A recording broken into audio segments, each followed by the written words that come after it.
पूरा जंगल था, चारों तरफ घने पेड़ थे, कोई सड़कें नहीं थी। काठ गोदाम से यहाँ तक की दूरी 40-50 किलोमीटर की घोड़े या खच्चर या पैदल ही पार करनी होती थी। तो ब्रिगेडियर जॉनसन जब 1890 में यहाँ आए इस जगह और उन्होंने इस स्थान को देखा, प्रकृति प्रेमी थे जॉनसन, उन्हें ये जगह बहुत खूबसूरत लगी और उन्होंने यहाँ पर एक बड़ी इमारत बनाने की सोची और वो इमारत आज भी यहाँ पर मौजूद है।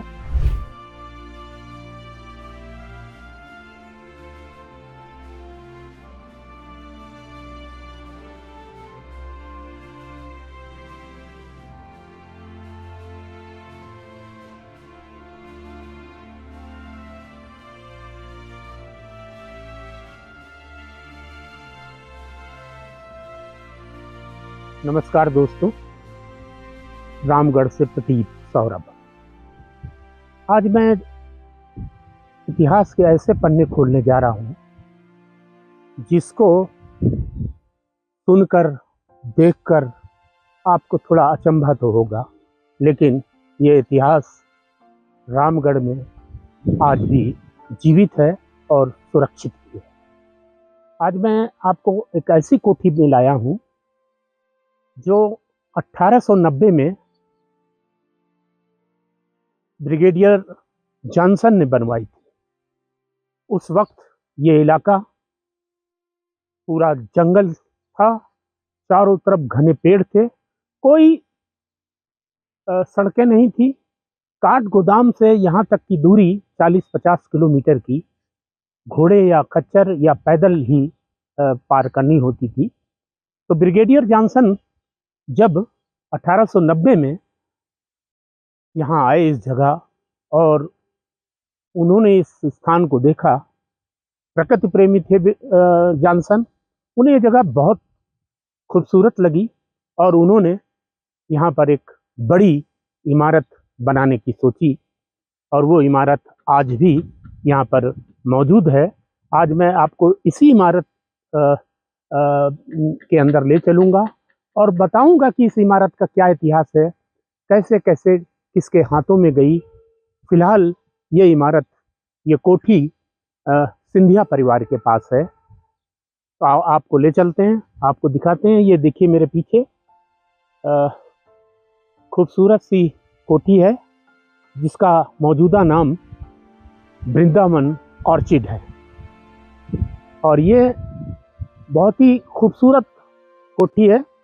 इस कोठी में इसकी कई विशेषताएं हैं और कोठी नहीं, ये एकड़ में ये ब्रिगेडियर ने बनाई थी इसको और 2 दशक तक वो यहाँ पर रहे।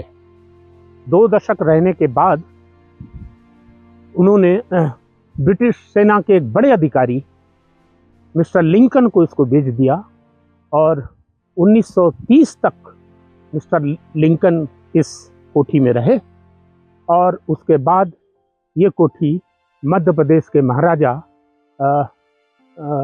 अजयगढ़ ने इस कोठी को खरीदा और उसके बाद की कहानी ये है कि महाराजा अजयगढ़ ने इस कोठी को सिंधिया परिवार को बेचा, विजय राजे सिंधिया और जियाजी राव सिंधिया को। तो ये कोठी के अंदर मैं आपको लेकर चलता हूँ। इसकी बहुत सारी विशेषताएं हैं और ये पूरा जो इलाका है 410 एकड़ में विस्तार था और इस विस्तार में करीब, ये देखिए, ये पूरा जहाँ जहाँ तक आपकी नज़र जाएगी ये वृंदावन ऑर्चर्ड का हिस्सा है। और बाद में जब सीलिंग एक्ट आया तो उस सीलिंग एक्ट में करीब 312 एकड़ ज़मीन सरकार ने ले ली और सरकार के ने लेने के बाद अब मौजूदा समय में जो वृंदावन ऑर्चर्ड की स्थिति है वो 90 एकड़ में ये इसका विस्तार है। प्रवेश करने से पहले जो इसका एक कक्ष है, यहाँ मौजूदा प्रबंधक मैनेजर साहब बैठते हैं, वहाँ पर इस पूरी प्रॉपर्टी का एक नक्शा मौजूद है जो ब्रिगेडियर जॉनसन के ज़माने का नक्शा है और ये पूरी प्रॉपर्टी का नक्शा है। और सीलिंग एक्ट जब लागू नहीं हुआ था तब ये जगह इस तरह की होती थी, लेकिन मौजूदा समय में ये जो सफ़ेद लकीरें आप देख रहे हैं ये यहाँ से यहाँ तक अब वृंदावन ऑर्चर्ड जो कि सिंधिया परिवार के पास है, ये इतनी स्थिति है। ये यहाँ से ये आप देख सकते हैं, ये मल्ला बाजार है और ये झूतिया विलेज है। इसकी सीमा जो लग रही है नीचे झूतिया विलेज की तरफ सीमा लग रही है और अलग अलग ब्लॉक और इन सब का इसमें जिक्र है। ये ऑर्चर्ड का आप देख सकते हैं कि डॉट्स बनाए हैं, ये ऑर्चर्ड है।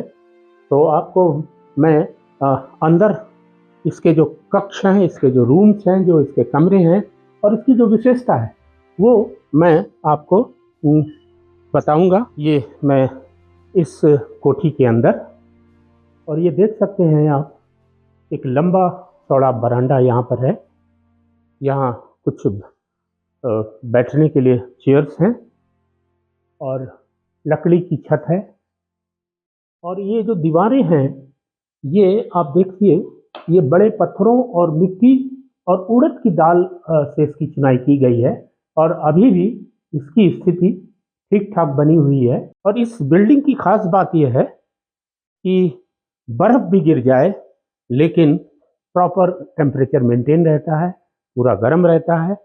और ये देखिए, ये एक मुख्य बेडरूम है और ये बेडरूम जो है इसकी विशेषता ये है कि इसमें मैं आपको दिखाऊंगा कि इसका जो फायर प्लेस है, इस फायर प्लेस की भी बहुत सारी खूबियां हैं। ये देखिए, ये इसका फायर प्लेस है जो अभी इस्तेमाल में नहीं लिया जा रहा है। इसका जो बाहरी हिस्सा है देखिए, कितनी इसकी डिज़ाइन कितनी खूबसूरत तरीके से बनाई गई है। ये हैंगर है उस ज़माने का, ये 100 साल पुराना हैंगर है और इसमें ये जो आप ये देख रहे हैं, ये सींग जो हैं ये 12 सींगा की सींग लग रही हैं और इनके सींग के माध्यम से ये हैंगर तैयार किया गया है। और यहाँ तस्वीरें भी लगी हैं पुरानी, इसमें कुछ लिखा तो नहीं है लेकिन ये ब्रिटिश सेना की तस्वीर लग रही है। ये जो श्रृंगारदान है वो आप देखिए उस दौर का श्रृंगारदान है। इसमें भी इन ड्रॉर्स के अंदर भी डिज़ाइन बनाई गई है। ये दूसरा हैंगर है, ये भी उसी दौर का है। ये भी कालीन इस देश का नहीं लग रहा है और ईरानियन कालीन दिख रहा है और ये भी लगभग 100 साल से ज़्यादा पुराना कालीन है। इन कपों को आप देख सकते हैं, ये हार्टिकल्चर और एग्रीकल्चर के लिए यहाँ पर इन लोग को मिले हैं। इस फायर प्लेस की डिज़ाइन कितनी बेहतरीन है। तो इस तरह यहाँ पर इस कोठी के अंदर काफ़ी कुछ अभी सुरक्षित और संरक्षित है। और एक तो कोठी तो है ही है, लेकिन ये अपने में इतिहास भी समेटे है, जो मैंने कहा था कि आपको इतिहास के पन्ने खोल के दिखाऊंगा।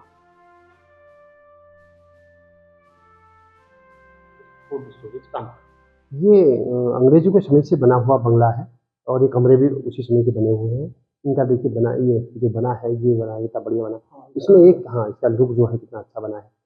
इसमें ये था अंग्रेजों के समय में जब फल टूटे, कोल्ड स्टोर में लाइट नहीं थी, इन दिनों लाइट थी नहीं, तो उनका ये था कि कोल्ड जब फल टूटे वहाँ तो हमें मार्च तक फल खाने के लिए मिले, वो खाने के बाद फल खाते थे। तो उन्हें ये था, और फल दुकानें थी नहीं इन दिनों, तो वो लोग यहाँ रख देते फल, मार्च तक ये फल मिल जाता था। मार्च के बाद फिर अगला फल तैयार हो जाता था। मार्च तक अगर इसमें फल रखें आप चूहे से, आज इस समय में चूहों से सुरक्षित, तो मार्च तक इसमें आलू और ये फल सुरक्षित, आराम से सुरक्षित रहते हैं। बिल्कुल चूहे से फ्रेश बिल्कुल निकलेगा। अभी आप अगर चूहों से सुरक्षित इस समय भी, वर्तमान में भी अगर रखें आप, इस वाले इस कमरे में भी बता रहा हूँ, तो इसमें 3-4 हॉल है इसमें, बड़े वाले, इतने बड़े हॉल है, 4 इस तरह के हॉल नीचे भी हैं, नीचे भी होंगे, 4 हॉल है, इतने बड़े हॉल है, इतने बड़े। ये इतनी अच्छी जगह, इसका अगर मेंटेन किया जाए, इसको रखा जाए, बहुत बढ़िया।